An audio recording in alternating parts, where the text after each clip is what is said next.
Hey, StoryTellingRon here, and I'm just going to do a little talk about, I guess I'll do the clickbait title, DM's worst fear. What is your worst fear as a DM? The worst fear, I'll just get to the point and then I'll blab. The worst fear is that you are going to lose their interest, right? They're going to get bored. They're going to start drifting, and you can tell, and the energy of even of you goes down. Same with comedians. It's called bombing. When you bomb, you can't connect with the crowd. What? How do you do to avoid that? I'm gonna use hyperbole here, but the main answer is you have to be excited about your material. That's it. You have to be excited about it. So that's what all my videos really are about. Whenever I talk about Rhyme of the Frost Maiden, Storm King's Thunder, any of those, Out of the Abyss, Princes of the Apocalypse, my videos, and they're doing pretty well on YouTube. They're kind of like my best ones aside from the music. But that's it. I am not teaching you how to accurately play those campaigns. Like that's what most people are doing on YouTube, which is fine. And that's totally legit. That's even more legit than what I'm doing. But what I'm doing is teaching you that you have to own it. You have to be excited about whatever it is.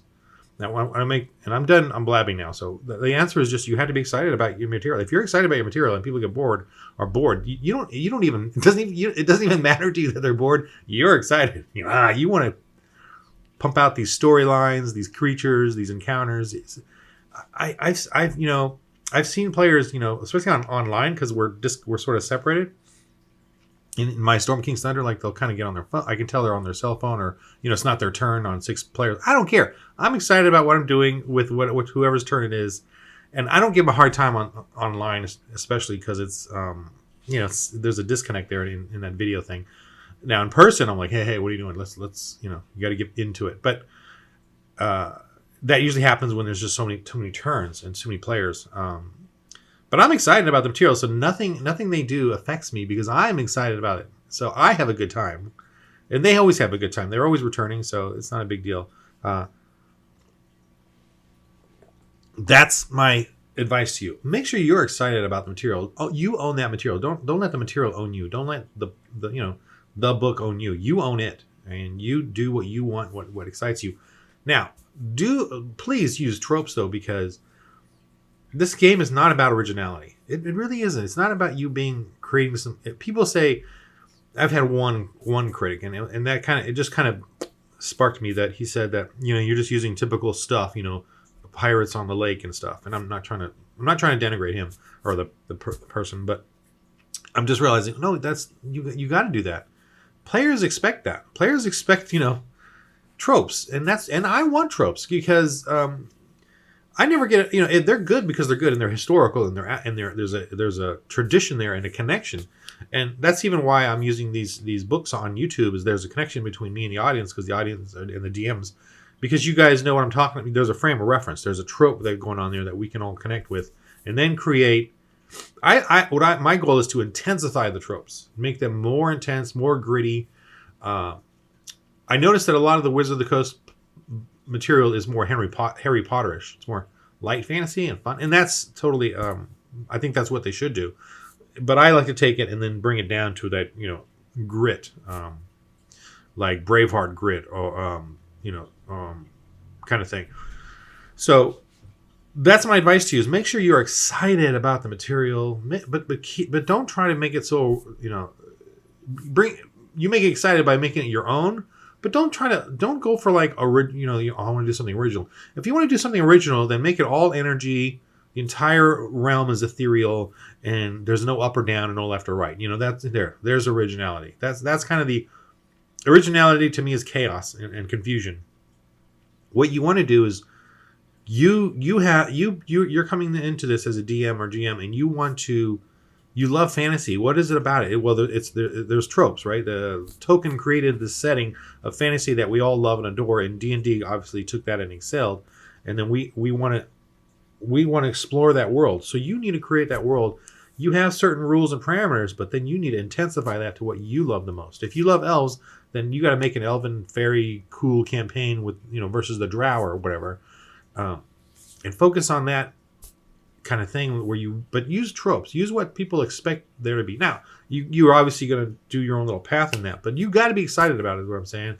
But again, keep it within those parameters that people understand what you're doing, so that it's exciting for you and for them, and there's a connection.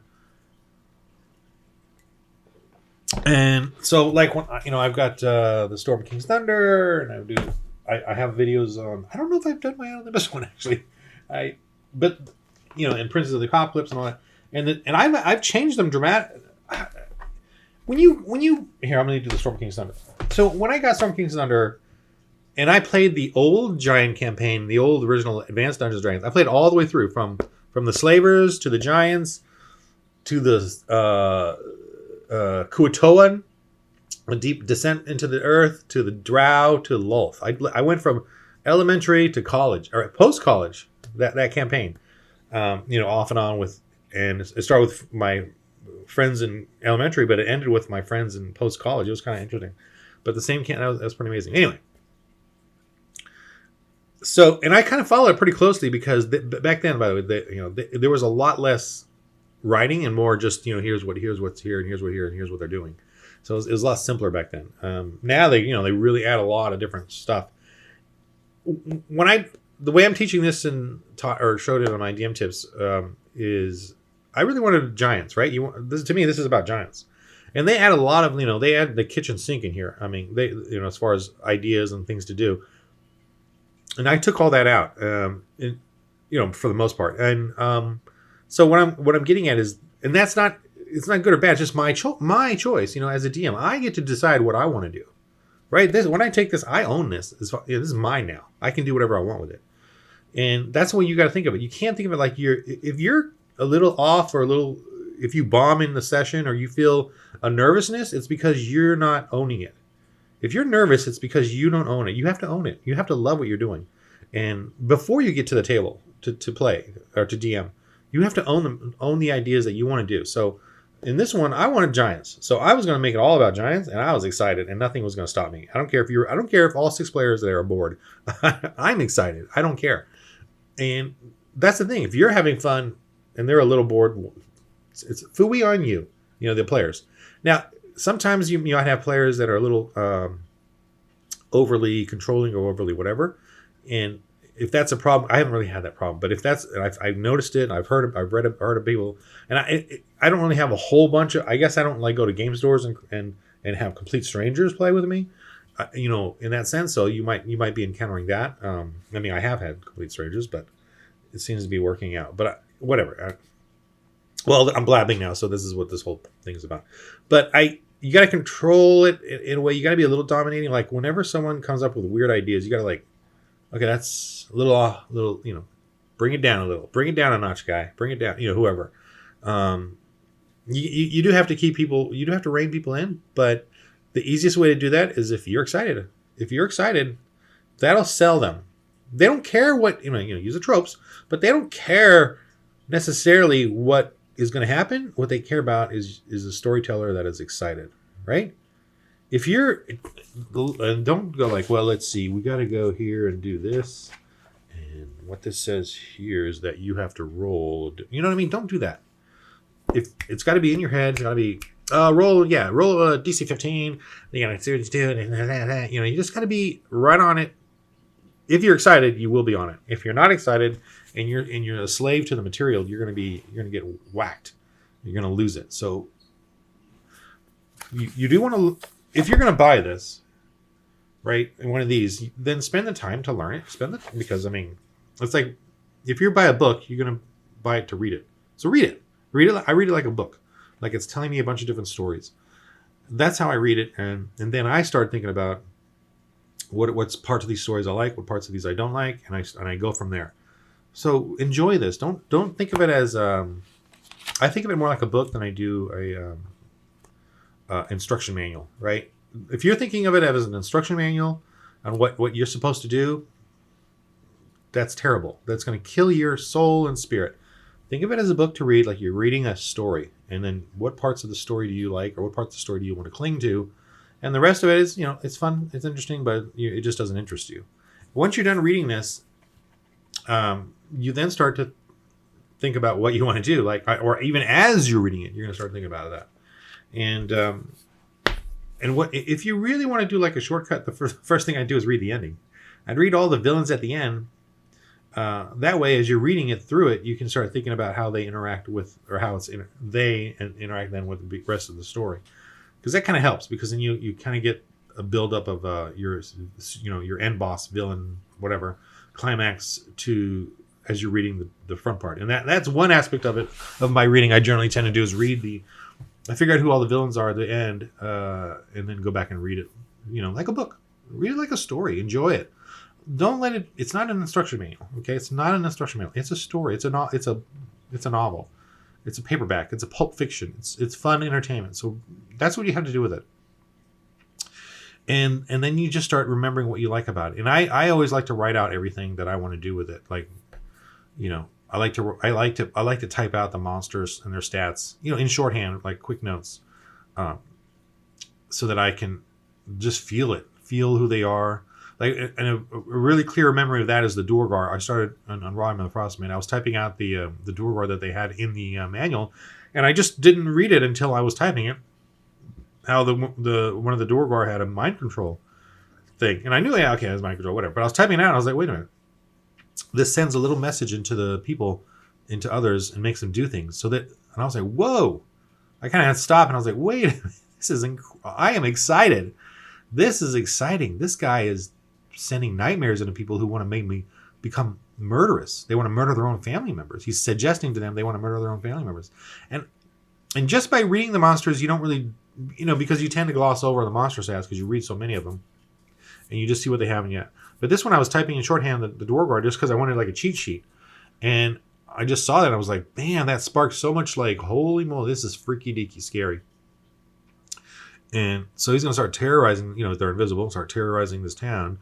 And the town, all the people are afraid that they're going to start murdering each other, kind of thing.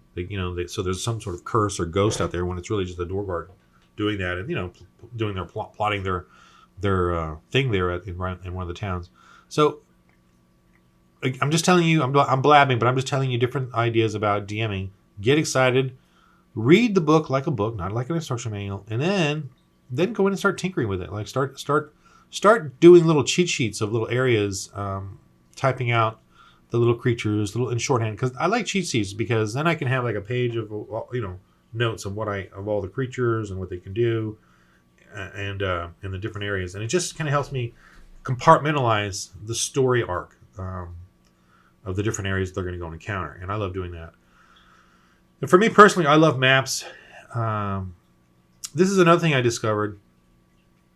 Once you love a certain way, stick with that. Just stick with the purity of that. Like I think, like if you like role playing and not using maps, I would stick with that. Not try to use too many maps. Then, I was trying to do a mix of both, and I really just love maps. I love putting a map down, and then they even regional maps where they try to decide what they're going to do, and not or regional, and then out exterior maps and interior. I love doing that. It's just my style.